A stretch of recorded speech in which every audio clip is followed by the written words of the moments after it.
யார் ரமலானை முதலாவதாக பிறருக்கு அறிவிக்கின்றாரோ, ரமலான் வரப்போகுதுன்ற டேட்டை வந்து முதலாவது அறிவிக்கிறாரோ அவருக்கு நரகம் தீண்டாது என்ற அடிப்படையில் நபி அவங்க சொன்னாங்க என்ற அடிப்படையில் இது இந்த ஹதீஸ் மாதிரி அப்படியே சோசியல் மீடியாக்களை பரவி வரக்கூடிய காட்சியை பார்க்குறோம்.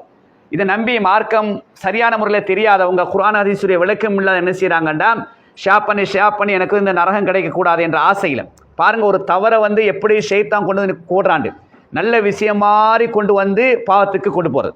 நபி என்ன சொன்னாங்க, மன் கதிப அலைய முத்த அம்மிதன் ஃபல்யத்த பவோ மக்கது மினன்னார். யார் நான் சொல்லாத ஒரு செய்தியை நான் சொன்னதாக சொல்லுகின்றானோ அவன் ஒதுங்கிவிட நரகம். இது நபியவங்க சொல்லலை, நபியவங்க சொன்னது பேரில் அந்த செய்தி வருது. அப்போ நபி அதை பரப்புனா நரகம் தீண்டாதுன்ற ஒரு கதையை கட்டி விட்டுட்டாங்க.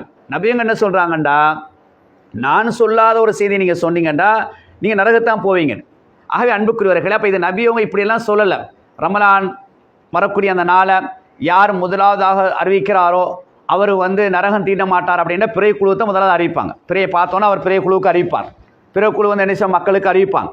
ஆகவே இது என்ன செய்ய மக்களால் யாரோ சதியாக இஸ்லாத்துடைய அந்த ஈமானை சோதிப்பதற்காண்டி கொச்சைப்படுத்துவதற்காக வேண்டி இஸ்லாத்தை கொச்சைப்படுத்துவதற்காக வேண்டி இதை ஒரு இஸ்லாமிய செய்தி போல நபி அவர்கள் சொன்னதை போன்று என்ன செய்கிறாங்க சொல்லக்கூடிய நிலையை நாங்கள் பார்க்குறோம். கட்டாயமாக இதை நாங்கள் தவிர்த்து கொள்ள வேண்டும். இந்த தகவலை நீங்கள் பிறருக்கு இதை அனுப்புங்க. இதை அனுப்பி இப்படி வரக்கூடிய செய்திகளை நீங்கள் அவசரப்பட்டு அனுப்பிடாதீங்க.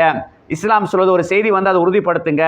எங்களுக்கு தெரியலாட்டி தெரிஞ்சவர்கிட்ட கேட்டு அதை உறுதிப்படுத்தி என்ன செய்யணும், அனுப்புறதா இல்லையா என்பதை துறை சார்ந்தவர்கிட்ட கேட்டு என்ன செய்யுங்க. நீங்கள் அந்த தஅவாவை செய்யக்கூடிய அனுப்பக்கூடிய அமைப்பை ஏற்படுத்திக் கொள்ளுங்க. எதையெல்லாம் மார்க்கமாக படித்தோமோ அதையெல்லாம் வாழ்க்கை நடைமுறைப்படுத்துவதற்கு அல்லாஹ் தௌஃபீக் செய்வானாக. வஆஹிரு தஅவானா அல்ஹம்துலில்லாஹி ரப்பில் ஆலமீன். அஸ்ஸலாமு அலைக்கும் வரஹ்மத்துல்லாஹி வபரகாத்துஹு.